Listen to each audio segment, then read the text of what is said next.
What's good, Toronto Raptor fans? There's a big discussion happening in Toronto Raptor land. It's been raging on pretty much 3 months now. To tank or not to tank? That is the question. I think Shakespeare said something like that, but maybe a little bit differently. Toronto Raptors superstar, star, all star, whatever you want to call him, Scottie Barnes, came out and made quite a fuss about this. And we talked about it a little bit last night, but I wanted to open this up. And I also want this episode to be a little bit light. I think yesterday's was a little bit heavy. I was a little bit disappointed with the effort that the Raptors showed down the stretch and the execution, specifically by one Scottie Barnes. So the back end of this will be ask me anything, non-basketball related or basketball related. Ask me literally anything you want and we'll cover it. But the let's say the meat and potatoes of this live is to dissect whether Scottie Barnes cares or doesn't care about tanking. He doesn't give a damn about it. Should you, as a fan, be rooting for the tank right now? Now, this is a bit of a conundrum. If you're a diehard Raptor fan, like I am, rooting for the Raptors to lose is a really weird feeling, right? Why would you want your team to lose? Right? It's just a strange thing.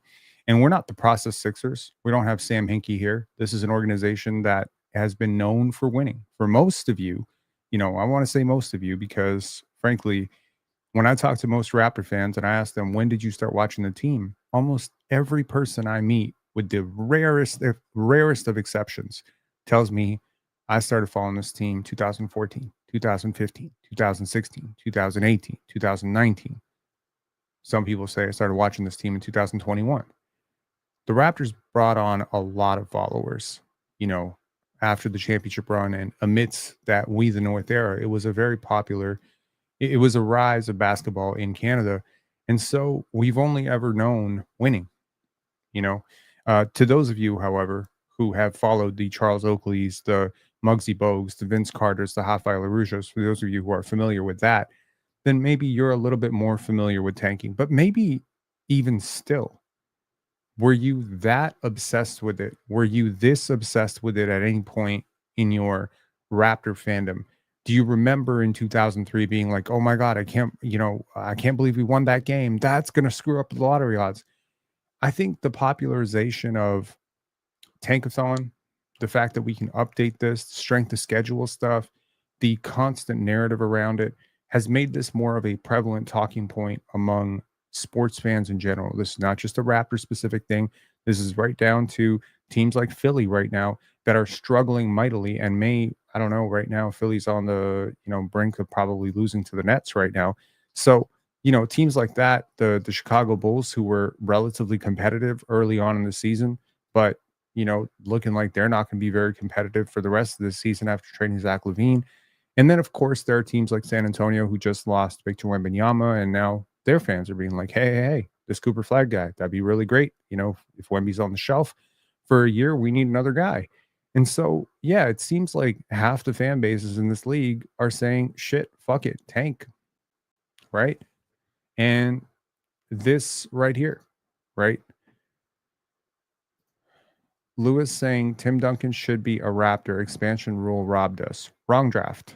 I believe the year that the Raptors won the draft, it was the year that Allen Iverson was the number one pick, not Tim Duncan. Tim Duncan was the year after, 1997. The year the Raptors won the championship. Championship. Wow. Speak of Tankathon. The year the Raptors won the number one overall pick and were moved down to number two and ended up selecting Marcus Camby was, I believe, 1996. Someone please correct me if I'm wrong, but I believe that, yes. Anyways, so the overall point here is that the Raptors have 26 games remaining. We all know this. They have 4 games remaining against teams above 500. They have a few games remaining against teams like Orlando and maybe Phoenix that are not above 500, San Antonio not above 500, but are very talented teams that are more than capable of probably knocking the Raptors out. And I got news for you. If you're a Tankathon observer, get ready for some pain, because on February 22nd, 2024, so exactly a year ago today, Georges St-Pierre, UFC legend Georges St-Pierre, came into the Raptors locker room, came into the Raptors practice. It was on Darko Rajakovic's birthday, by the way. Happy birthday, Darko Rajakovic. favorite coach in the NBA. It came into their locker room on Darko's birthday, and he gave the Raptors a apparently revolutionary TED talk on perseverance, mental toughness, preparation, and being a dog. Okay, and if anyone who watches MMA knows anything about GSP, it is that that dude was a dog, and he's a Canadian guy, so the connection makes a lot of sense, and I do love this cross pollination between other sports. We see Chrissy St. Clair, we see Georges St. Pierre. It's great to have Canadian athletes supporting the Raptors. It's a good thing because maybe there's someone who watches MMA but doesn't watch basketball, and this is an invitation for them to watch a little bit more basketball. But nevertheless, I will remind you that at that moment when Georges St. Pierre went into the locker room and talked to the Raptors and went into their practice, they had not won 3 straight at any point. There was no pizza party in Toronto. And I will remind you that starting February 22nd, 2024, the Raptors went on a freaking win streak. And that win streak of 3 wins in a row before they inevitably choked away the 4th game, 5th game, and then Scottie Barnes got hurt and was shut down for the season, and the Raptors went into their Malik Williams bag. That win streak probably cost you the ability to keep that pick last year, which might have been a blessing in disguise given the fact that, look at where we are right now. Do you really want to be going through that whole rigmarole right now with this draft? But nevertheless, 3 wins could be the separating factor between being 5th and being 9th with the way this race is going to come down. And if the Toronto Raptors, if the vibes in the locker room right now are any indication, if the upbeat energy that Emmanuel Quickley and Scottie Barnes and Brandon Ingram and all these guys, RJ Barrett feeling very motivated after a very good game last night against the Miami Heat. If this is any indication of all the talking points and bullet points of, we're not out. Emmanuel Quickley was asked about it today too. The reporters are clearly for the tank. The reporters want something to write about. They want something to cover. They want eyeballs on this team. The reporters have their own dog in this race, and that is attention span. They want attention. Cooper flag equals attention. High lottery odds equal fan excitement. The fans want the tank. If you ask the average fan right now, I think most fans would tell you they're pro tank. And so the reporters, be it Aaron Rose, be it Josh Lewenberg, be it Michael Grange, be it Doug Smith. Well, actually, Doug Smith's actually on the other side of this, but those 3 guys, at least, those prior 3 guys, they're clearly for the tank. And, the players have come out and the coaches have come out and they've just said, no, that's not what we're about. But then you have a general manager saying, yeah, that's exactly what we're doing. And, we're going to play a lot of young guys and we're going to pray to the lottery gods. So here's the question that you need to ask yourself, okay, which is, should you care? Now, I have already said that because I wanted this to be smooth sailing for me and I don't want to have any, over emotional investment into this, that I wasn't going to care, right? That I wasn't going to, bitch and complain about wins and losses this year. But I do want to say that at this point, with the season feeling so out of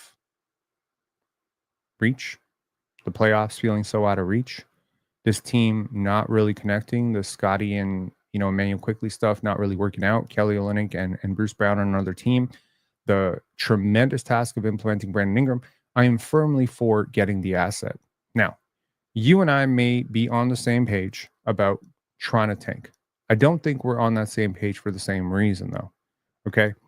So I think that I'm on that page because I think the Raptors need that kind of asset to boost what they have. And I think I'm also on that page because I think this team is really, really close to being really good. I called this in the description. I said this is the most important 26-game stretch of the season. I might say, with what's at stake at the top of this draft, this might be the most important 26-game stretch since the championship season. Because what is on the line here? Maybe maybe 2 years after with the Scottie Barnes, draft, Cade Cunningham, Evan Mobley. There was a lot on the line in that draft as well. But this draft is very, very much close to that draft.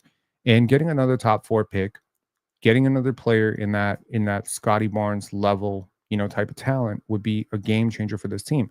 Now, some fans believe that that's because the Raptors don't really have very much to root for and they're looking to Ace Bailey, Dylan Harper, Cooper Flag, or one of these guys to come in and save their franchise. That's not where I'm at all right now. That's not where I'm at all. Okay. Where I'm at right now is that I think the Raptors are a really good team. I think there's the makings of a really good team. I think this has a lot of young players that I think are going to make really big jumps next year. And I think that whether, like, let's just say right now you just lose the pick for whatever reason. Let's just say the pick doesn't come, it doesn't convey, whatever. You trade it away for 6 future firsts or something like that. I still think the Raptors are a playoff team next year. That's how high I am on the growth of some of these young players. So if you take a playoff team and you add a top 3 pick to that, well, now you're really you're angling towards contention now. You're not just a playoff team. You're like you're much more than that. And I think that's what's on the line. What else I think is on the line is the asset. Now, I think RJ Barrett has played a lot better than his biggest detractors have given him credit for this year. I also think he's played a lot less, like, I think he's been a lot less impactful than his biggest fans would want to give him credit for. I think there needs to be somewhat of a balance in terms of how we discuss RJ Barrett.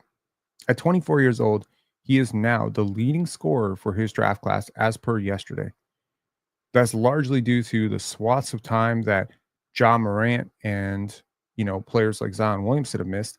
But that's also due to the fact that the guy is a bucket getter and he is a professional scorer. And someone messaged me today on IG. Shout outs. I cannot remember your name right now, but he was messaging me. And he's like, "This is like Norman Powell all over again. Look at Norman Powell at the same age, 24 versus RJ Barrett at 24." Now, I may not be the most bullish RJ Barrett supporter, but I can certainly accept that the guy has gotten a lot better under Darko Rakovic, right? We can all see that, right? We can all agree that the passing chops that he's showing lately, the defensive effort that he's showing, it shows me that he can actually be a really decent part of this team going forward. Why are we so quick to want to throw him away to the highest bidder? Is it because you don't want to pay him? Well, if you don't want to pay him, then naturally you think he's deserving of being paid. He's a homegrown talent. Why would you not want him on the team? You know what I mean? Do you think you have too much talent? Is that the problem? You think he doesn't fit? I mean, he works really hard.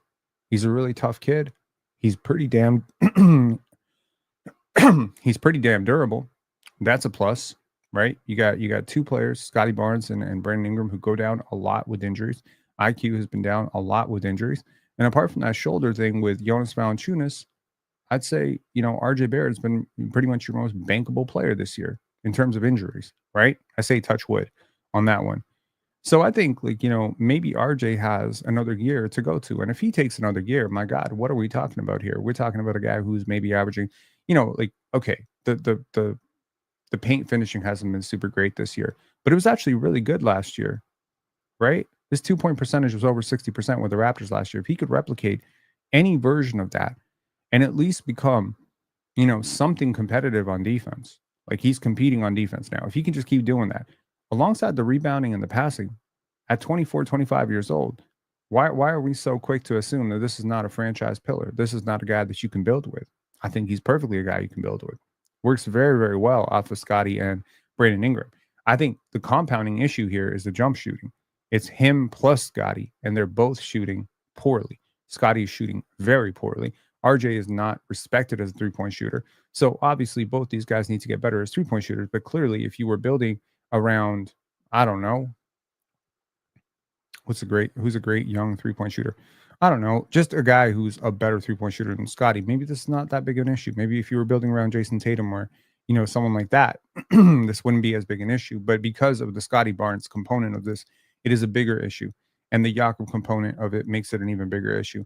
I do wonder, every single time I'm sitting here saying like, oh, Scottie needs space, Brandon Ingram needs space. I think to myself, does RJ Barrett not perhaps benefit from that same space? He could benefit from some space too, right? So again, I'm reminded that the Raptors have all these pieces, and I think they're actually pretty decent pieces. Like, I think they can be pretty damn decent pieces. And you gotta you gotta go forward and then ask yourself, okay, well, What if you could package number 3 and something? Could you get a star? Okay, you got Scotty, you got Brandon Ingram. What if number 3 plus Emmanuel Quickly gets you I'm thinking. I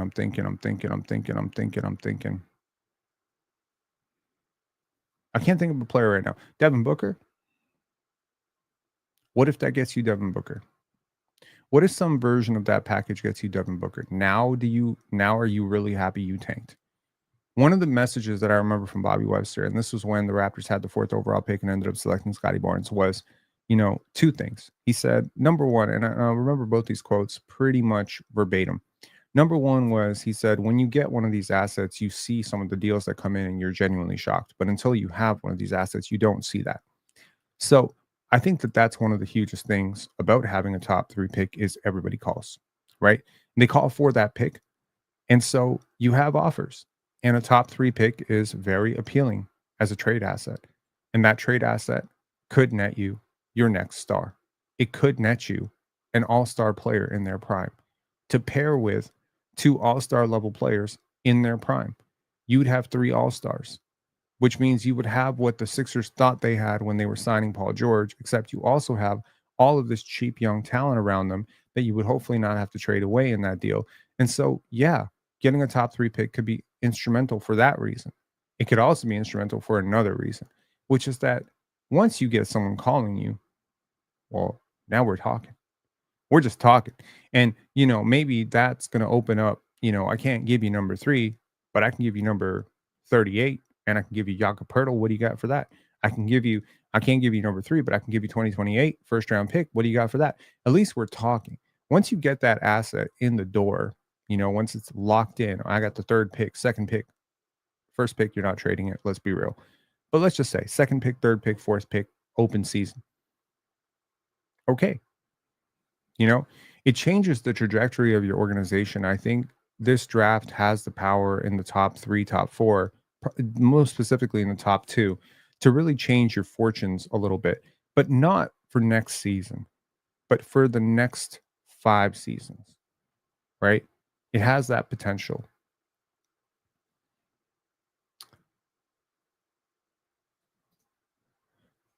Odin Prime saying D-Book was trained by Darko. Hmm, okay. John Morant would be so interesting in Toronto, man. I wonder what this media would do to him, but number 3 in IQ for Maxi. That is interesting. Scotty and Maxi are already very, very close. Adam Butt saying Ace Bailey all day.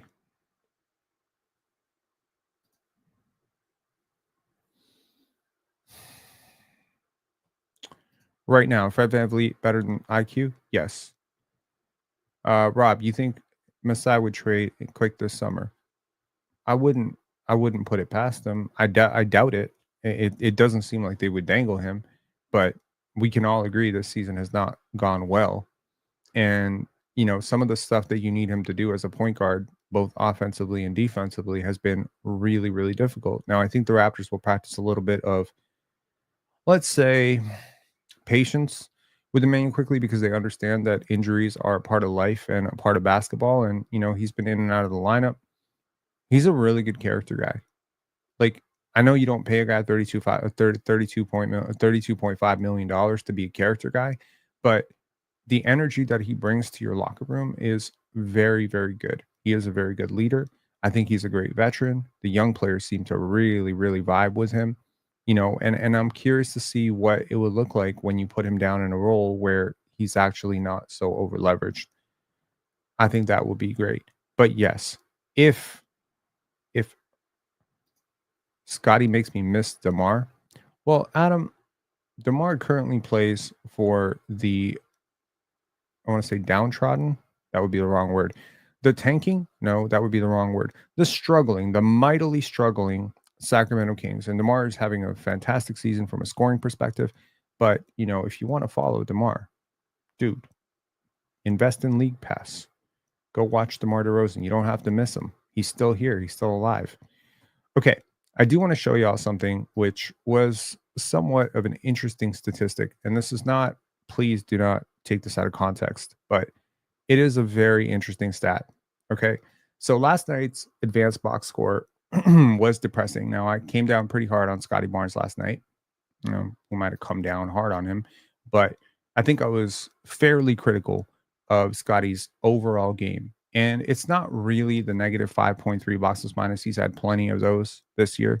He's at negative 5.3, 6.5. He's at negative 11, negative 12. I think he even had a negative 17 game. I'm not even sure, I care about that. What I cared about was the 17% usage. That's what I was super critical about because that to me shows, and what is usage? It's the turnovers, it's the assists, it's the field goal attempts, it's all of that stuff. It's the free throw attempts. It's basically showing me how involved are you in the game. Sometimes a player will come in off the bench for 15 to 20 minutes and they'll have a 42% usage because they took every single possession. I don't need Scottie to be at 42%. I do, however, need him to trend much closer to 30 than he is right now. And 17% is below league average usage. You can't be the best player playing at home and being below league average. And I'm going to tell you why. Now, again, have y'all ever been hungry? Have y'all ever been hungry? What do you do when you're hungry? What do you do when you're hungry? Well, if you're a good boy or a good girl, you eat something that is substantial, not something that's going to just fill you up, but something that's nutritious. Maybe you get some protein. Maybe you'll get some vegetables. Maybe you'll get some, nutrients in your body. But if you're a crackhead, you're probably going to eat some Doritos, right? And that's going to fill you up. Or maybe you'll drink some beer and that'll fill you up. There's a lot of different ways to fill up a box score, but very few of them, right?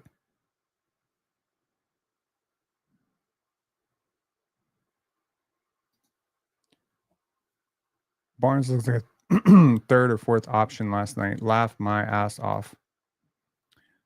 That's not exactly what I said. I said that if I had watched him only for the first time last night, then that's what he looked like last night. Now, the LMAO part of that makes me think that you're probably a hater who's taking this a little bit out of context. Fair criticism is fair criticism. Hating is hating. Your critics and your haters are separated by one very important detail. Your haters want you to get mad. Your critics want you to get better. So don't ever accuse me of being a Scottie hater, buddy. No, I'm not that. But what I was saying about the Doritos and the crackheads is the following, right? There's a way to build your offense around Jakob Poeltl. If you really, really wanted to, you can be like, all right, today's Yak's game. You can do it. It's not going to be very effective, but you can certainly do it. You can run your offense through Emmanuel Quickley and Jakob Poeltl, have Scottie Barnes, Grady Dick, and RJ Barrett just kind of fanning out and letting these guys work. And it can be effective against some teams. Maybe you'll beat Washington that way. And maybe those guys will put up really big numbers. Like, I think there was a time this year for 3 straight games where we had Jakob Poeltl have 90 points in 3 games. Y'all remember that? It was very early when IQ and Scottie were out, and Yak was just scoring more, right? Is that necessarily effective long term? No. Is that what you want ideally for Jakob Poeltl's role to be? No. But people get very, very obsessed with big box score numbers. So naturally, when RJ Barrett has a really big game where he has 29 points and his teammates struggle, people are like, we should build the offense around RJ Barrett. And so I want you to see what has happened when you have done that. Okay. So here are these are the good games from RJ Barrett. Okay. So here's the Raptors record in the 18 games where RJ Barrett has had an above 2.5 boxes minus this year. And that is a very, very decent single game boxes minus. That means you had a significantly above average game. The Raptors are 7-11 in those games, which is not bad. That is technically better than their record on the season. So they are slightly plus, but they are still very much below 500. Now, here's the Raptors record when Scottie is above 2.5 boxes minus. They are 12-10, which means they are an above 500 team, which means that if we can assume that this is the formula, that Scottie being 2.5 boxes minus is the formula to winning basketball games at a 54.5% rate, then the Raptors are a playoff team if Scottie Barnes just hits that mark. and he's only hit it 22 times this season, unfortunately. Here's the Raptors' record in games where Scottie is below 0 box plus minus, 2-14. That is good for 12.5%. That is right up there with the win percentage of teams like Washington. That's how bad you are in games like last night, where he is -5, -3, -2, -12. The Raptors' record in games where Scottie is below 24.5% usage, which has happened 14 fucking times this year. It shouldn't happen. It should not have happened once this time, to be honest. Every one of those games is bad. Okay. 21.4% win percentage at 3-11. What's the Raptors' record when RJ Barrett has low usage? 24.5%, the same cutoff. They are a 62-5 team. They are a 5-3 team. It's only happened 8 times, small sample size. Okay. So I wanted to share that data with you, not to say this is what happens when you put the ball in RJ Barrett's hand, because RJ Barrett has been good. But I think the necessity of RJ Barrett only arises because Emmanuel Quickley and Scottie Barnes don't show up. And you can't blame RJ Barrett, but RJ Barrett does not have, in my humble opinion, first option chops. He is a third option at best in the NBA. If he can grow into a second option, it will be a very, very positive thing. But first options need to be able to create in the half court. First options need to be dominant paint finishers or good outside shooters. First options need to be slightly better athletes than this. It doesn't work. You're going basically into the Jordan Poole era of and Kyle Kuzma area of trying to build an offense around this guy. It's not going to work. So Brandon Ingram and Scottie Barnes, I believe when they have good games, it generally means really great things for their team.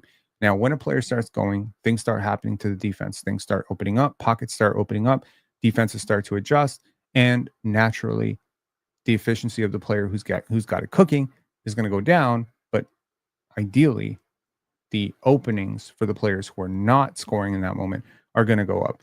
And, that's where you say, okay, first options to some extent need to be good playmakers. Even if they're not great passers, they need to be good playmakers. They need to be fast decision makers. They need to be somewhat unstoppable in some area of the court. RJ is unstoppable in no area of the court. He is not an he's not an above average paint finisher. He's not an above average mid range shooter, and he's not an above average 3-point shooter. So it's above average from nowhere, right? And that's the point, right?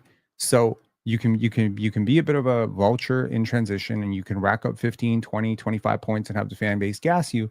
But in the end, what the Raptors actually need, in my opinion, to win basketball games is two very important things. One, for Scottie to show up and demand the basketball more than he has in those 14 games that I mentioned where he was below that 24.5 usage mark.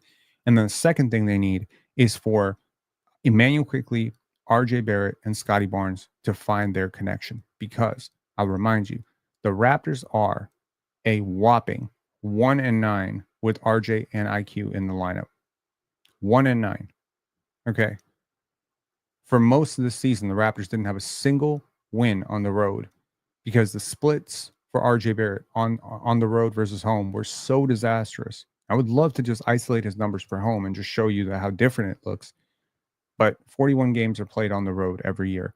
And at some point, if you're trying to aim for the play-in or whatever, you're going to need players who can show up on the road because you're going to play a lot of road games. If you finish 10th, if you do what Scottie Barnes is saying, like, we want to do this, okay, cool. Now you got to play a game on the road to make the second game in the play-in. Then you got to play another game on the road. By the way, you got to win both those games. Then you got to go into probably Boston or Cleveland most likely, and then win at least one game on the road there and maintain home. That's tough. That's tough. No, there's no path in which you get to be a bad road team with bad road players and actually be successful in the NBA. It's just not going to happen. So that's kind of where I'm looking at this from is, you need to figure out the chemistry here. But I think the Raptors right now are just being a little bit underrated in terms of like the overall talent. I just don't think the talent fits very well right now. And I think that this top 3, top 4, top 5 pick might give you an opportunity to pivot off the fit, right? Because even if, and I'm just saying this, even if you don't trade the pick, even if the pick, let's just say the pick is Dylan Harper at number 2, right? Even if that is the pick, does that selection open you up to the idea of trading Grady and IQ for something bigger, right? Does it open you up to a John Morant trade? You know what I mean? Like you gotta think of this holistically and just say the asset coming in is probably going to start. Top 3 picks almost always start unless they're Reed Shepard. And so, good top 3 picks, they have to play. They have to play. The fans expect them to play, the NBA expects them to play. And so there isn't a place in the starting lineup for that player right now. There's no place in the starting lineup for Cooper Flag. I got news for you right now. If the Raptors draft Cooper Flag, who the hell do you think is going to the bench? Have you thought of that? You're gonna put an 18-year-old kid at center? No. You gonna put Scottie at center? Probably not. You gonna put Brandon Ingram at center? No. You gonna trade Brandon Ingram? You gonna trade Scottie? You gonna trade Cooper? What are you gonna do? RJ Barrett is out the door. Emmanuel quickly is out the door. Someone's going, or someone's going to the bench. So it's like this. I can understand from the player's perspective why they don't think a 19-year-old is the answer to their winning next year. And you know what? I'll say I agree with them. There's no 19-year-old or 18-year-old who's going to come into the NBA next year and just dominate and obliterate grown men. But there are a few 19-year-olds and a few 18-year-olds in this draft who can contribute meaningful minutes in a high rotation role on a good team right now. There might be 4 or 5 of them. The Raptors need to find one, or they need to invest in a player that can get there eventually. Either way, your asset base changes completely. Now,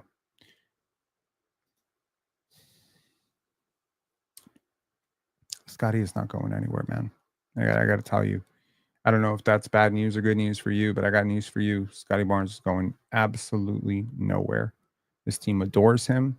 They love him. Head coach loves him. President loves him. Owners love him. It's not happening, right? So having Scottie plus BI plus Cooper is a very, very, very good problem to have. You have 3 guys who can switch just about everything. You have 3 guys who could be a nightmare. There's not one team in the league that is designed to guard those 3 players. Cooper has shown a lot of, dribble moves and off the dribble stuff this year where it's given me vibes of point forward, right? Spacing issues. I think Brandon Ingram's a good shooter. I think Scottie Barnes can get there, and Cooper Flag has actually shown some progression as a shooter as well. You're not going to be a great shooting team. You will, however, be a dominant defensive team. Cooper and Scottie are similar in a lot of ways. I don't think their play styles would mesh. I think their play styles mesh beautifully, man. I think their play styles mesh beautifully. Cooper moves very well off the ball. He's a great vertical lob threat. He's a great run and jump transition athlete.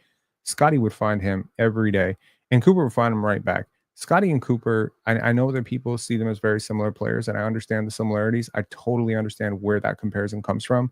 But I really do think of Cooper Flag more like Kevin Garnett, and I think Scottie Barnes more like a Magic Johnson and Scottie Pippen hybrid. And if you're telling me that Scottie Pippen and Kevin Garnett can't play together, you don't know basketball. So no, I accept that maybe RJ is a little bit squeezed out in that situation, but per my previous point, I think RJ is a hell of a player, and certainly I don't think that this team has to get off of RJ. I don't at all. But I do think that if someone is going to go, it's probably going to be Emmanuel Quickly or RJ Barrett before it's going to be, you know, Cooper Flag, Scottie Barnes, or Brandon Ingram. Okay. I agree with you. Okay. Are there any questions for me, either basketball related or non basketball related? And I'm happy to answer them. Boom. Okay. There's one. I'm going to star that. How about y'all just ask those questions right now? Okay, to the 150-ish of you in here right now, ask those questions. I'm going to hammer them out one at a time. You don't have to super chat this time. It's just what it is. Okay, I'm just going to look for questions.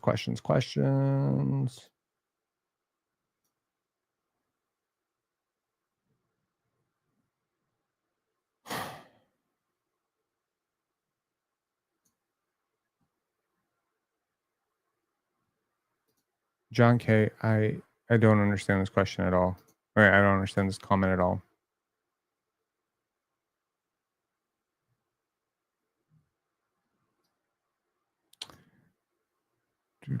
Okay, there's some good ones. Okay.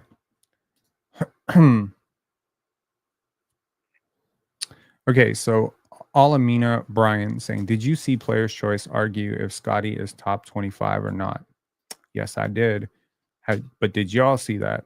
I'm gonna play it for y'all, so we can react to my friends over at Player's Choice dissecting whether Scottie Barnes is or is not a top 25 player.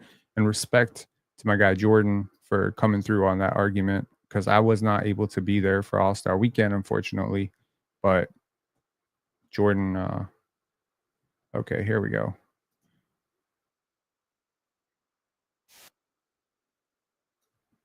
Okay, I'll pull it up on the screen. Just got an ad because I was too cheap to get YouTube Premium beyond the 1 month. I think it was like a 3-month trial. Was it a 1-month trial or a 3-month trial of YouTube Premium? I gotta tell you, is it just me or is YouTube like hammering in more ads than ever before? Okay, here we go. Talk about some honorable mentions. I was wondering if we can do that. You guys that should be on the list instead of John Morant. That's what I'm talking about. So like some dudes who just missed the cut.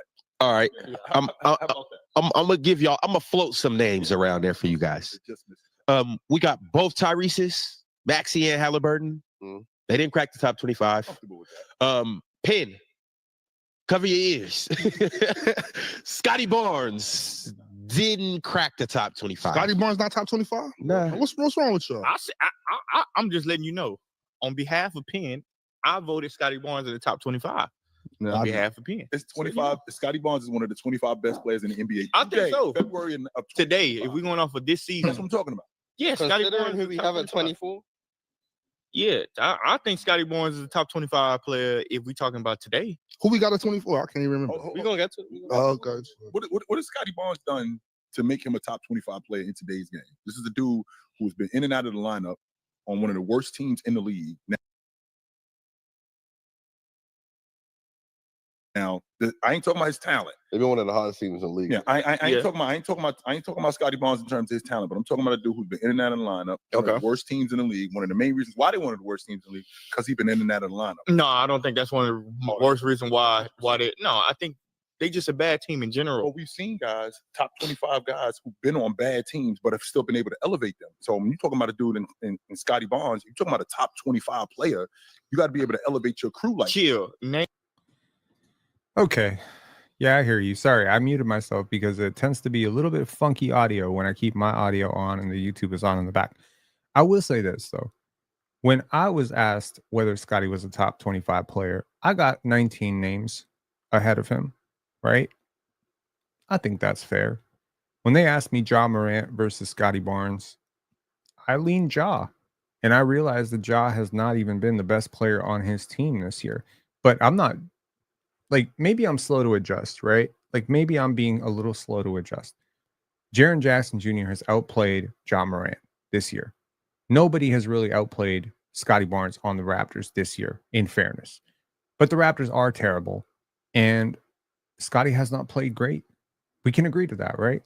We can agree to that. We can agree that Scottie has not had a better season than Franz. He has not had a better season than Cade. He has not had a better season than Evan Mobley. I still believe he's a better player than those players, though. I do. And, you know, you could argue Tyler Hero was having a better season. Norman Powell's having a better season. Yeah, there's a lot of players having better seasons than Scottie Barnes. I got news for you. Yeah, I don't know if y'all watching it. RJ has. Bro, no, he hasn't. Okay, you are not worth addressing. No, he hasn't. Find the metric that shows you that is true. No, he hasn't. Okay, you are willfully looking over everything that disagrees with your point. Scottie's a better passer. Scottie is a significantly better defender. He's been a better paint finisher. Like, what the fuck do you want? RJ has shot minimally better from three. Scottie has shot better from mid-range. I mean, shoot. Like, neither of these guys is a, let's call it a 3-level scorer right now. But Scottie is at least a 2-level scorer. Yeah, see, that's it. Like, I think J-Dub has had a better season, but J-Dub is in a completely different situation.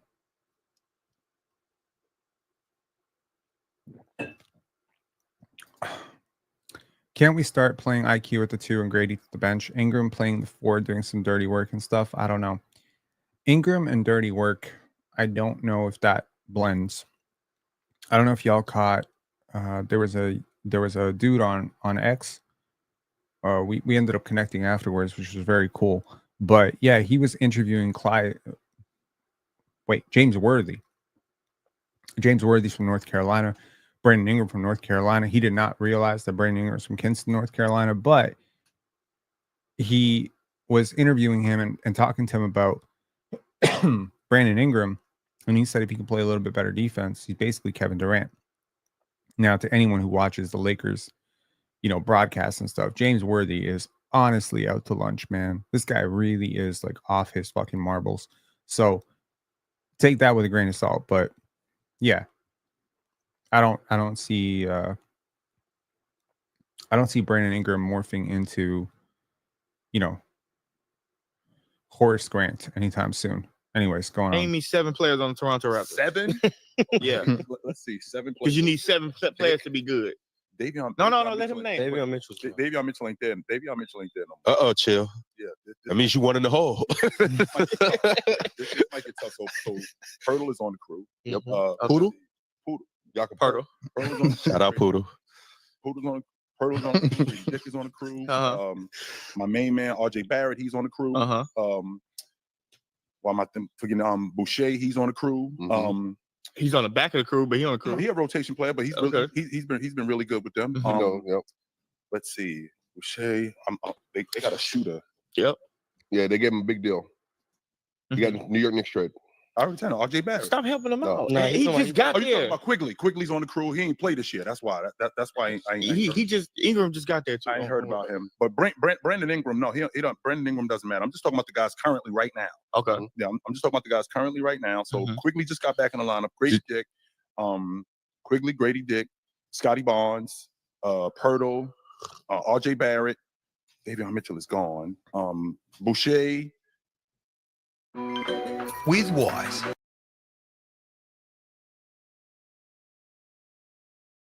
My bad. We gotta get through this Send with Wise ad.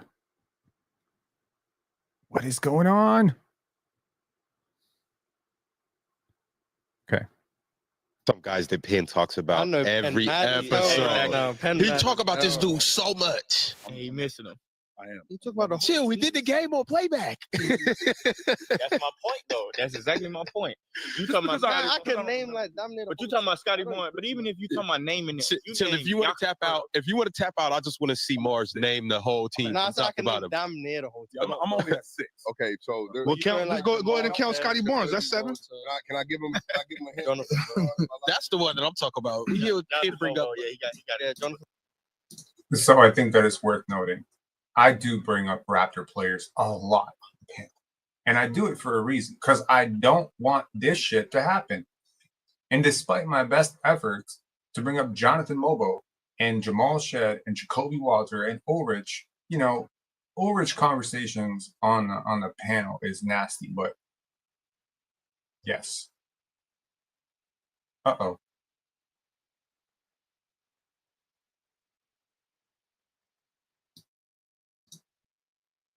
Is my mic okay now?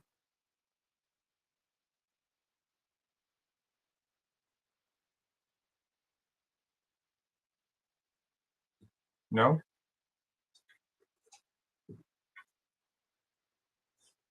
I'm gonna leave and come back.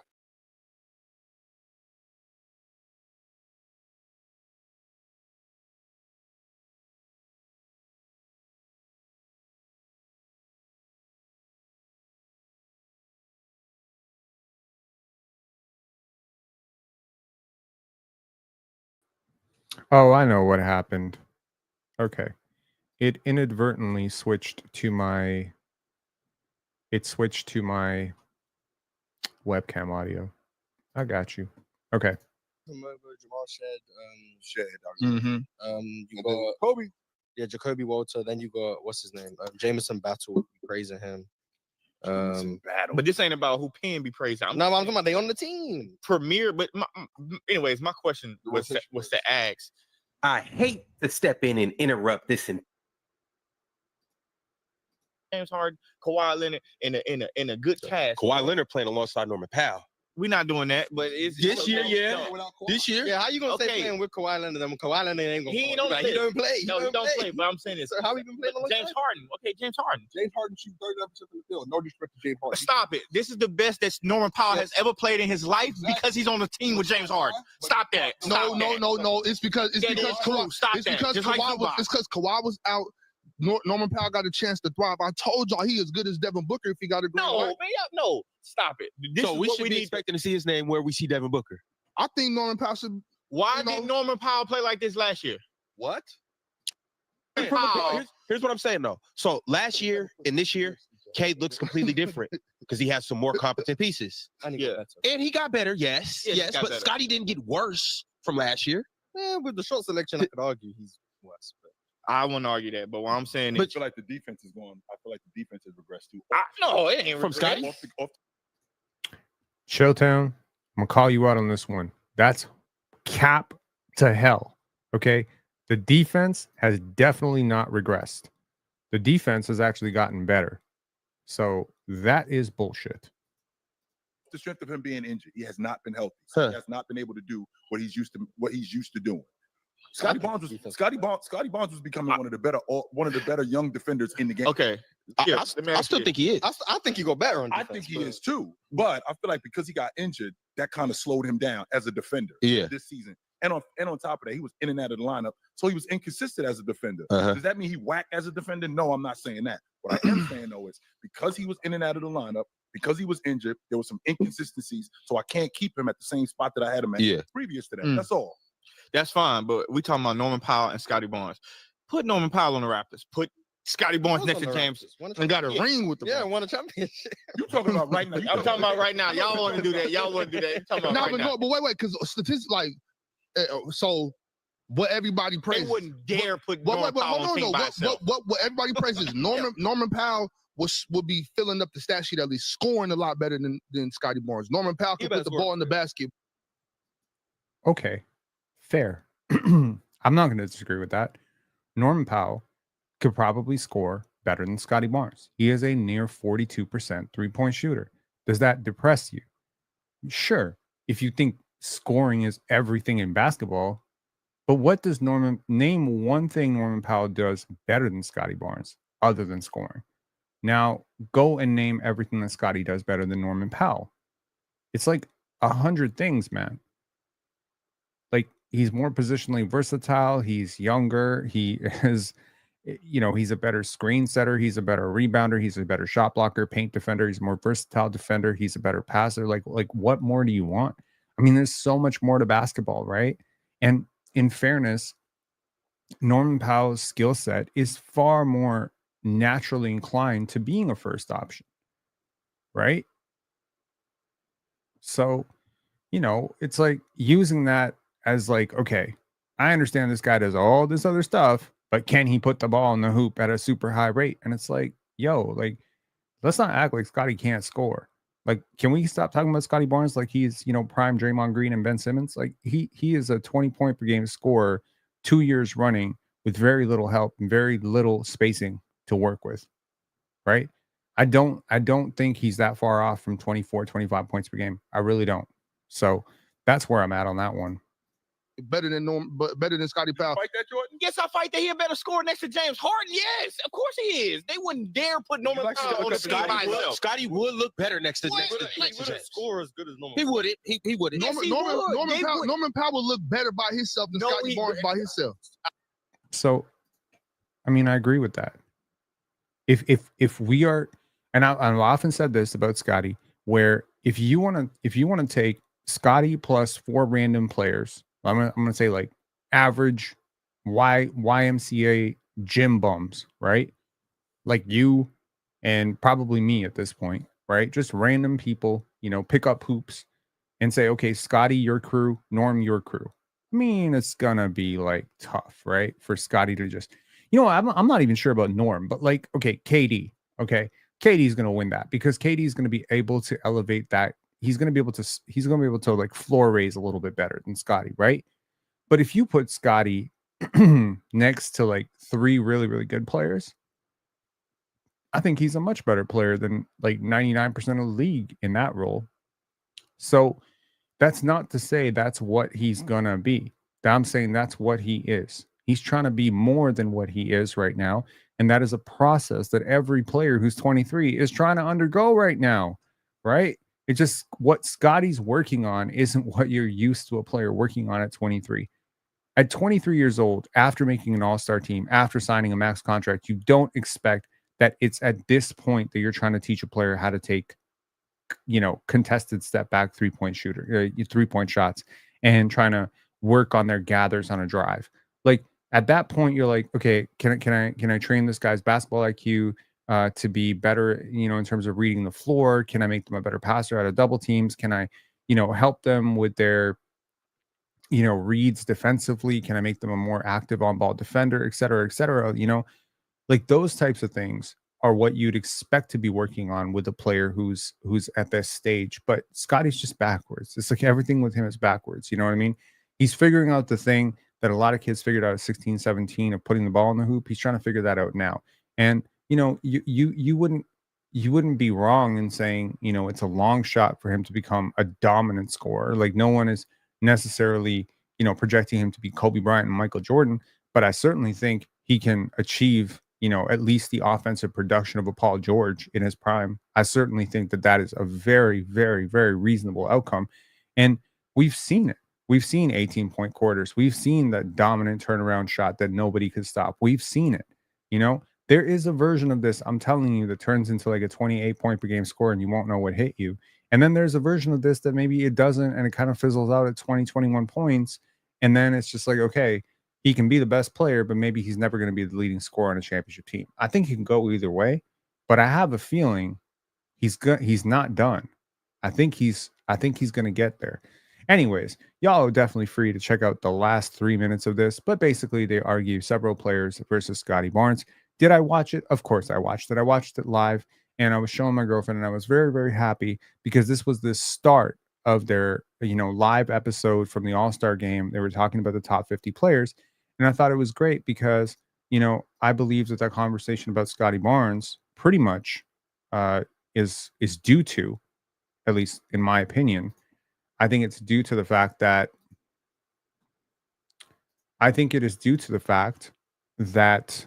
I am on the panel and I talk about Scottie so much. So that's what it is. So we answered that question. Is this draft overhyped? No, I don't think it's overhyped at all. In fact, I think it's a little bit underhyped, if I'm being honest. I don't think that I don't think people are completely giving credit to how deep this draft is. I think there's so much value to be had at 13, 14, 15, 16, 17, 18. Like I think that part of this draft is really good. I mean, I haven't looked too much into the players projected to go 30, 32, 34, but I think this draft could be like 35, 37 NBA players in this draft, maybe like 4 or 5 all-stars, maybe like a future couple, maybe all NBA type of guys. There's a lot of talent in this draft. A lot of talent, man. So, keep hoping on those Portland losses. If you had to choose who's being traded, RJ or IQ? RJ, because he's got probably more trade value as a shorter term contract. I would also say RJ because it's easier for me to understand the fit with Scottie and Brandon Ingram and Emmanuel Quickley because of the shooting upside. Like you can say a lot of things about Emmanuel Quickley. One thing you can never say is that he's not a great shooter. So I think I'm inclined to say probably RJ. But if this was 2K and I didn't really care too much about, paying tax and all that stuff, and I just kind of wanted a fun team, I got to say I'm very, very torn between those two players.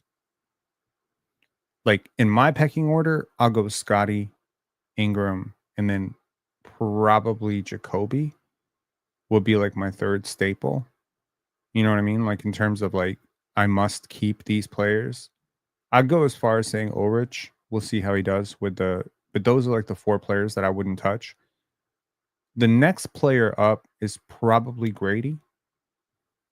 And then the next player is probably either RJ or Emmanuel Quickly or Jamal Shed, one of those players, or Jonathan Mopo. Like it's some one of those players. So yeah, I mean, like the chances are right now, I'm pretty confident in telling you that all those players I listed, at least 2 of them are not going to be on this roster next year. So you can choose which one. I have no idea. Finally, which basketball YouTubers do you listen to? It's a great question. I listen to my friend Goateology. And that is one person that I, definitely give a shout out to Goat. And, that's one. I listen to Commissioner Dynamo, who is a Pistons fan, who is so hilarious and just genuinely seems like a great dude.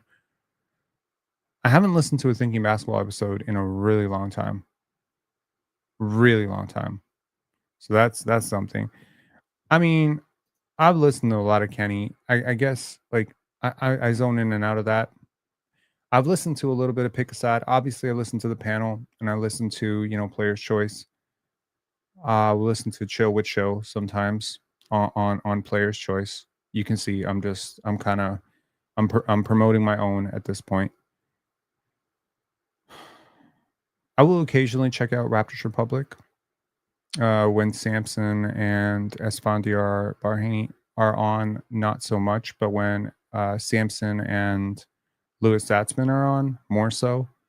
I don't really listen to The Athletic, the podcast. I don't really listen to that. Brian Windhorse, the Hoop Collective. I definitely do listen to that. I will occasionally listen to the Bill Simmons podcast just as a guilty pleasure and to hear horrible things about my team. So yeah, that's what I listen to. SMZ saying, found Commissioner Dynamo this offseason, super dope channel. I completely agree with you. And he is delving into all sorts of stuff. He talks about life. Commissioner Dynamo talks about, rap, talks about music. He just has a lot of similar interests. And I mean, generally speaking, they're bangers and they're like 6-7 minutes long. So I'm learning a lot, just about being funny from him because I'm not that funny. Like I have a very acquired sense of humor. It's very dry and, I don't think I'm that funny. I think I'm more funny in real life, but favorite artist to listen to right now? That's a good question. You're not going to like the answer though. Dun, dun, dun, dun. It's probably Kendrick Lamar. Unfortunately for y'all, it's probably Kendrick. The Weeknd, Kendrick. Man, I got a pretty diverse playlist. I have no thoughts. I'm surprised it's that high, to be honest. 47th is pretty high. I'm pretty sure Chill has Chill, the gentleman who was speaking, he has Scottie at about 45 or 46 when we did the ranking. So my top 5: J. Cole, Kendrick, Post Malone, Weeknd, Eminem. That's cool. I listen to Stromae. He's a great French artist. Nameless saying, Rob, will you date my mother? That's funny. No, I won't. I got a girlfriend. We've been dating for 5 years. But if that breaks off, sure, I'll let you know. What's your second favorite NBA team? What's your second favorite NBA team? That's a good question. OKC. OKC because of Shea. And definitely not the Cavs.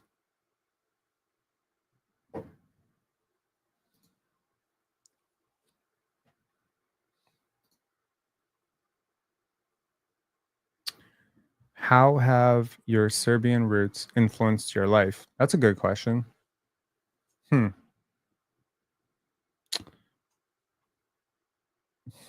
I haven't thought about that in a long time. Well, I mean, it's influenced my life in a way that I don't really fit in anywhere. So that's always interesting, right? Because you're not really white, right? Like you're not like on the panel, I'm often the white guy, right? They'll be like, "Oh, you're the white guy. You have no problems in your life." And yet as a child, I'm also someone who had to learn how to speak English in a new country as the guy from that country that, you know, a lot of people didn't think very much of. And so I think that uh, it's made me very proud, you know, of Serbian people. It's made me certainly very inspired to see, you know, the work that Serbs have done across the world. You know, I mean, you're talking about a country of less than 7 million people that has produced the best basketball player in the world and the best tennis player of all time. You know, it's really like insane when you think about the odds of that happening. And this is not even to account for all of the countless athletes that have come out of Serbia. Like we're talking like from Ana Ivanovic to Jelena to so many great athletes that have come out. Vlada Divac, Peja Stojakovic, so many great athletes that have come out of there, and so many great thinkers, so many great people. So it's been great.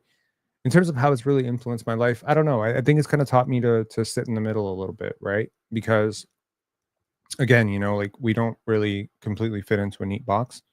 You know, there's something in the United States called sundown towns. I think they're called sundown towns, where, you know, if you're a person of color, you don't want to be out after night. And people usually assume that that pretty much just applies to you if you're Mexican or if you're black. But I got news for you. If you are a little bit, you know, Jewish looking, if you're a little bit Serbian looking, if you're a little bit of that, you know, Eastern European, maybe a little bit of Turkish looking, maybe if you're even a Greek dude with a tan, they will stop you and they will harass the living shit out of you because to them you're just Mexican. You know what I mean?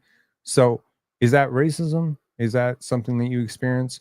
Plus, like, I mean, you know, obviously it's a little bit strange, I think, for any person who's kind of lived through their country being, you know, subject to a civil war and then subsequent, you know, sanctions, bombings, all the stuff that happened through the 90s with Yugoslavia. So I think, yeah, I think it's made me tougher. It's made me a lot tougher as a human being. I think that's how it's influenced me. Masai paid Brandon Ingram $120 million before scoring a single point. Which incentives does BI have to elevate this franchise? What incentive does BI have? Okay, so I mean, number one, it's a short-term contract, so he has a huge incentive to be very good for the next 2 years, so he can get a greater contract. Number two, Brandon Ingram is a pure hooper. He is not a pay me and right like he's not a pay me and then I quit type of guy. Like he is definitely a player who will take pride in their craft, and he's not here to lose. You know, like maybe you don't think of him as the consummate winner because he hasn't won anything, but I'll remind you at some point, you know, players like Al Horford hadn't really won anything either. Like winners are winners, right? Winning habits start with that. So I just think Brandon Ingram is too proud an individual to just mail it in and just get fat and not care. And I think the Raptors knew that about him.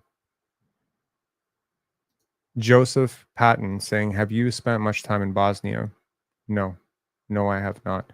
I have spent a lot of time in Croatia. I've spent a lot of time in Serbia. I've been to Slovenia. I've been to Kosovo, of course.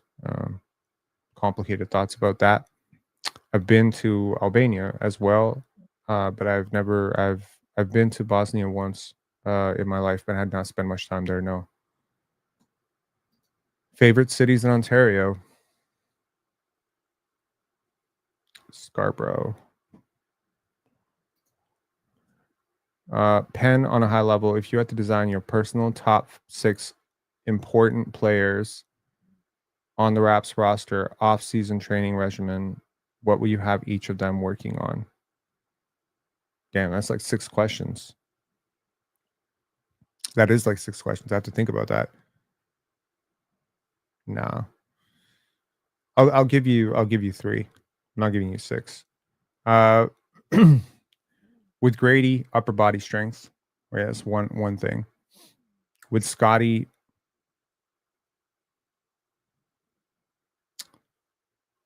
I think it's his hips.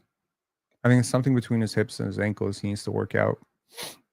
You know, just watching him, I've discussed him with a lot of people who perhaps know a little bit more about basketball than I do, and maybe more about basketball training than I do. I think it will be, I think it's something to do with the hips and the ankles and sort of just the lower body and how it's aligned and how it's structured and just how flexible it all is. Yeah.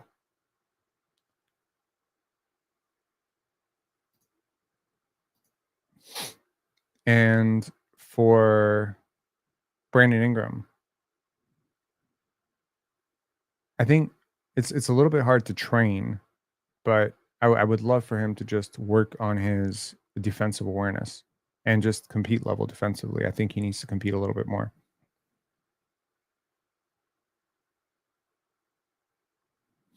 Liam saying, Pen, I'm thinking of studying at U Toronto. So I guess University of Toronto, but I'm not sure about if I'd like to live in Toronto. What would you say? Scarborough? Never been there either. My ex used to go to U of T Scarborough campus. It's perfectly fine. I think it's by Military Road, if I'm not mistaken. My Albanian brothers tell me never trust a Serb. Cool. I'm very cool with Albanian people. I had no issues with Albanian people. That's something that being Serbian has taught me, that a lot of people have a lot of people will hate you in your life, but it only gets really bad when you start hating back.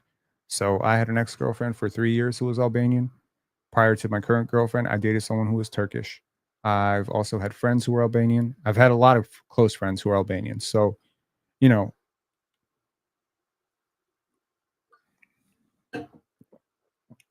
if people have an issue with that, that's their problem. Favorite Hindi movies? Oh yeah. I really do like Hindi movies, man. It's actually really amazing how many people watch Hindi movies. It's actually amazing. And also, I want to offer an update on this. It was a random thing. I had mentioned that I was going to do an interview with Charles Oakley. That has been moved because it was through the Hellman sponsorship or the Hellman's partnership that Oakley has. So it was moved. I couldn't make that interview. So I've not settled, I'll be wrong. I have, they asked me if there was somebody else that I wanted to interview on their roster. And there was somebody that I wanted to interview on their roster, and that was Nav Bhatia. So hopefully we're going to have a chance to interview the super fan for this channel. And we'll see if we can link up with Charles Oakley maybe this off season.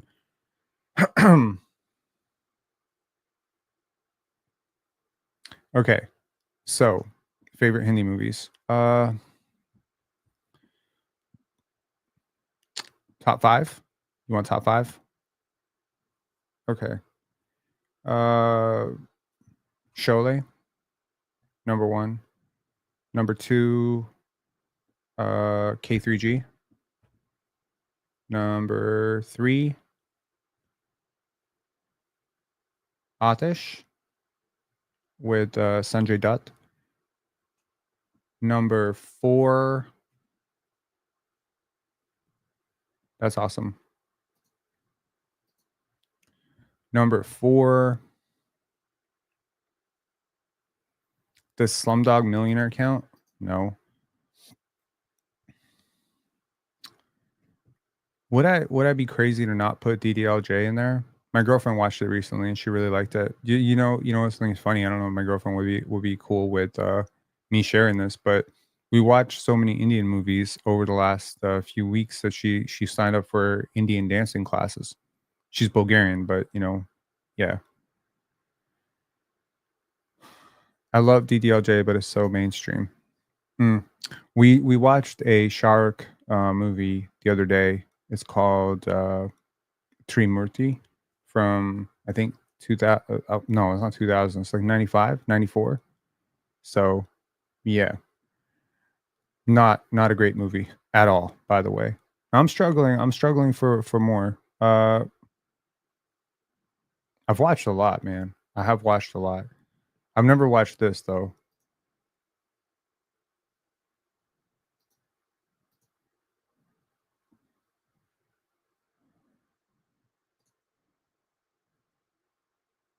Zahar. Does that mean poison? I'm pretty sure. Do you like Salman Khan? I find him really annoying, to be honest. I find him very annoying.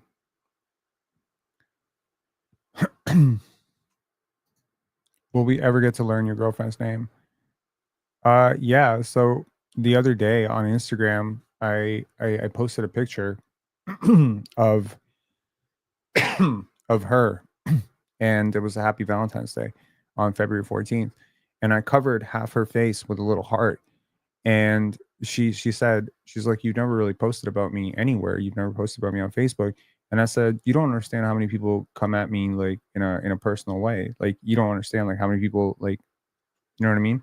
So I'm not really a celebrity in any sense. I know celebrities. I'm not a celebrity. I know how famous those people are. They can't walk down the street without 85 people recognizing them. I could walk down like the entire city and 12 people recognize me. I'm not a celebrity, but I am a public figure because I put my face on the internet. And just because I'm a public figure does not mean that everyone in my life has to be a public figure too. So no, I do not share like the details of the people who are close to me like that, because it's very easy to figure out who I am and then go figure out who she is and then stalk her and then do AI photos of shit. I don't like that stuff. So yes, but the people who have attended Penn Dance have certainly met my girlfriend many times. If you're wondering if she's a real person, they've all met her. I think Vince has met her. Vince met her last year. Yeah. Sorry, I'm still coming up with these three films. So I said K3G. I said Sholay K3G. I said Atish. What is another one? What is another one? What is another one? What is another one?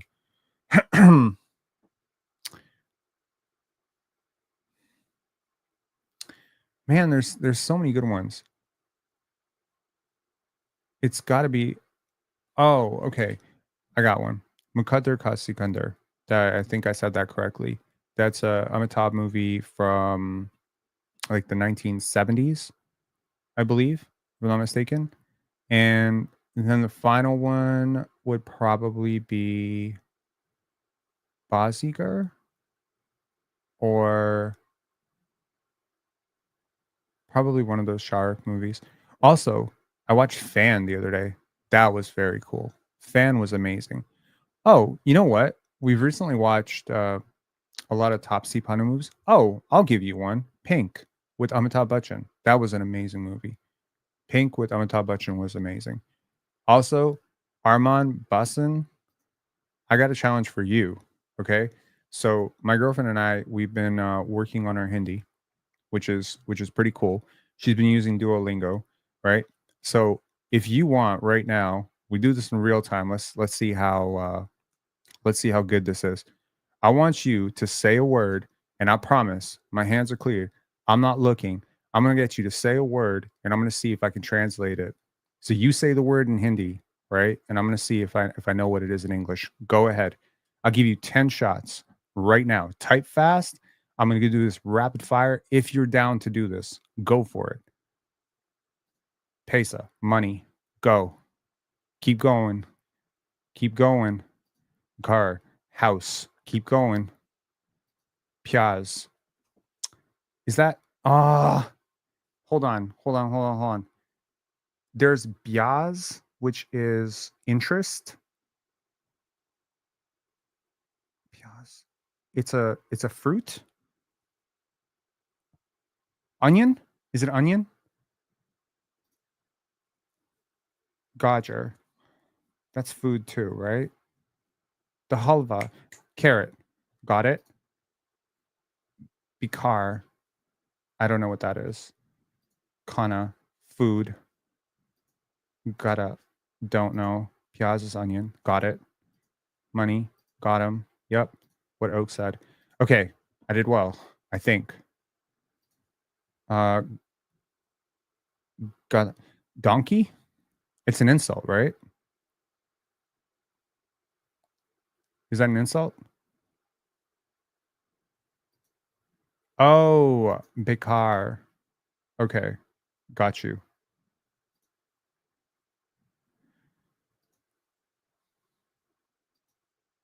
Fun fact, most of the Hindi spoken in Bollywood movies is actually Urdu. Interesting. I didn't know that.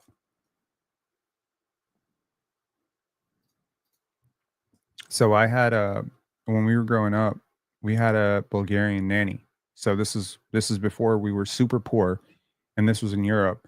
And she had I wasn't allowed to watch anything violent. Okay, my parents did not let me watch The Simpsons until I was 11. Okay, so I wasn't allowed to watch anything violent. I think the most violent thing I got to watch was The Godfather and maybe Rocky. Like that's the most violent thing I ever got to watch. And so I found a little loophole because my nanny, she was Bulgarian. She used to watch Hindi movies. She used to have them on VHS, and she used to watch them every single day. So while my parents were out, she'd be watching Hindi movies, and I, would watch them with her. And they were translated over in Italian, so naturally merging languages there. And so I must have watched Sholay 20 times when I was 4 years old, 5 years old, right? So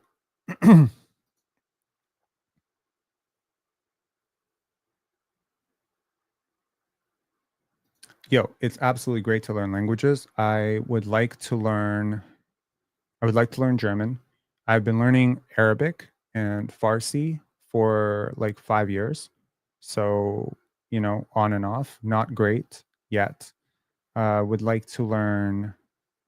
to continue working on Spanish and French because my French has gotten really shit. So yeah, I don't know. Sona that's a trick question. Hold on. There's two sonas. So one is it gold? And the other one is sleep. Pani's water. That I know. Yeah. Anyway, I don't know. Did our Indian subscriber base go up like 2%? Let's hope. There's a ton of Farsi and Arabic that is used in those South Asian languages. I'm noticing that too. Yeah, you notice like there are certain words like you're like, oh, that's really similar to that. So but again, like Serbian is nothing like these languages. English is nothing like these languages. That's why we struggle so much. But something that my girlfriend, because my girlfriend speaks Bulgarian and we speak Serbian. So Bulgarian and Serbian, very, very close languages. So it's very easy for us. However, this language, Hindi, Urdu, Farsi, Gujarati, Bengali, these languages, they're so distinct and so different from anything we speak. So, it is very, very important to. Kayla is, banana. Yo. Okay. So I must tell you, the funniest scene that we watched in any movie that we've seen over the last month has been in, and we talk about it all the time. Literally every time we pick up we pick up a banana, we talk about it. It's a scene from a movie called Sahag with Ajay Devgan and Akshay Kumar, and in which they fake that he's got AIDS because he ate bananas, and he's like an entire drawn out.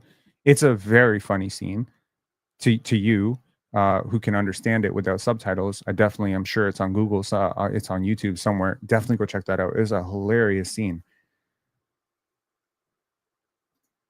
Mandarin is the hardest to learn. I agree with you 100%. I have a Mandarin dictionary over here. Yo, that is so hard. I find myself really, really struggling with that, and Sanskrit as well. Like I've tried my best to figure out Sanskrit, and it's really difficult. But yeah, I mean, look, like I grew up in New York and then eventually moved to Scarborough and then Toronto, and it's just like I'm very lucky. I mean, also lived in London for a bit, also lived in France for a little bit. And almost every place that I've been in ever since we left Yugoslavia has been really, really multicultural, and that's been great. Except for maybe Somerville, New Jersey, and maybe Nashville, Tennessee. Those are the only two places I can tell you that I've lived where I'm like, okay, everyone's white. But all the other places I've ever lived have been extremely multicultural, and it's been great. And so sometimes, you're in a cab and you listen to somebody and they're talking in a language, and I think it's just really cool to be able to talk to people. Like, for instance, I had a Pakistani Uber driver. Yeah, it was an Uber driver last year for Pendance. We were going to Pendance, and the guy was Pakistani, and he was telling me that I think he was talking in Urdu on his cell phone prior to picking me up, and when he picked me up, he got off the phone, and I asked him like where are you from, and not in a insulting way, but just asked him like where are you from in Pakistan, and yeah, so we started talking, and we talked about Nusrat Fateh Ali Khan, who is a Pakistani singer, great singer. I think he sings like ghazals and stuff like that. We must have talked about that dude for like the entire 15 minutes while we were driving. And he was so amazed. You know what I mean? Look, there was the first question that started all of this, which is, how does being Serbian influence you? One of the biggest things that being from any small country, what it does is it makes you an ambassador for your country, whether you chose to be one or not, right? Because you may not know 12 people from Serbia in your entire life. So the ones you do know, if they're all assholes and they're all racist and they're all terrible, like that's going to have a really profound impact in terms of how you see the country total.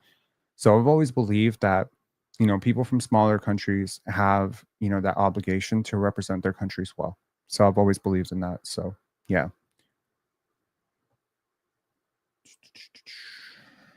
Have Nashville's whiter than mayonnaise, but Nashville's awesome, man. Not because it's whiter than mayonnaise, but Nashville is awesome. I do miss it. Have you seen Hera Perry? No, I haven't. It's a funny movie, I can imagine, based on the title. Yeah. Anyways, fun questions. All fun questions. Not very basketball related at all, but very fun. And blessings to this chat. Thank you guys so much. Very touched by all the generosity in the super chats yesterday for Pendance, and tickets were flying off today. I'm very excited about that. Of the codes that were claimed, I think 4 are left. Okay, so there's 4 tickets left for basketball state. So those last 4, and I'm sure that you'll see a lot of your Pensare basketball friends there as well. So I look forward to it. I'm looking forward to Pendance very, very much. It is now 10 o'clock. I have to get back to work at Pendance, but hey, like KV saying, "Oh my God, you know about Nusrat Fateh Ali Khan? Whoa, respect. By the way, I know 3 Serbians, including you, and have 100% respect for all of them." That's awesome, man. I appreciate you saying that. And yes, I do know about Nusrat Fateh Ali Khan. And I even asked my friend who was, she was Pakistani, and I asked her to burn me one of his CDs in grade 11. So, yeah.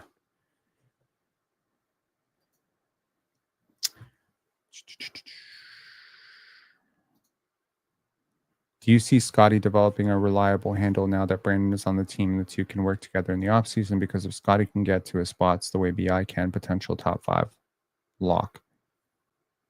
I think it will help. I think having another super talented player on your team helps, like a lot. I think it's a massive, massive plus for Scottie. It's sick to see someone know this much about my religion. Are you talking about me? I don't think I know that much about Hinduism. Oh, actually, I do know some stuff about Hinduism. And you asked me about my favorite films, and I left one of my favorite films. And it's a ridiculous film, and I just want to be clear. I know it's ridiculous, and I don't fucking care that it's ridiculous. But there are 2 films that Shah Rukh Khan made in the mid-90s that I happen to be a really big fan of. And most people that I meet just laugh, and they say I'm an idiot. I have an Indian friend. I don't have a lot of Indian friends, but I have one Indian friend. And I told him about my taste in movies, and he said, you have the taste of an uneducated villager when it comes to Indian movies, and I thought that was perfectly fine, because I'm not trying to be like a cinephile when it comes to Indian cinema, And not necessarily like if you'd asked me my favorite film, Indian film, and I said the Apu trilogy, I think you'd think I was a pretentious douchebag personally. But nevertheless, it's 2 films. One is called Koila, and the other one is called Karan Arjun. So in Karan Arjun, there is a constant reverence to Ma Kali, which I think is the black goddess or the mother black mother. Anyways, so she is a goddess, and she's one of the many deities I believe in Hinduism. So what was interesting is we finished watching that movie, Karan Arjun. We both really liked it. It was very long and very melodramatic and didn't make a lot of sense at times, but the emotional cues, man, with Salman Khan and Shah Rukh Khan were awesome. That being said, literally opened up the Pendant submissions, and there was a short film called Cruelty by an Indian director from California named Sam Das. And what's it about? It's about a woman who's being chased into an alleyway by a stalker, and she channels Ma Kali. I was like, you can't make this shit up. Just watch this movie, literally turn on my computer, open up the first screener that comes up, and it's Cruelty, 9 minutes short. We selected it spot on. It was a great film. It's actually screening on Saturday night. It's a great film, man. It's really great. Cultured motherfucker, Rob. Yep. Yes, sir, I am. I have been to 17 different countries. I'm very proud of that. 18 different countries now. I'm very proud of that.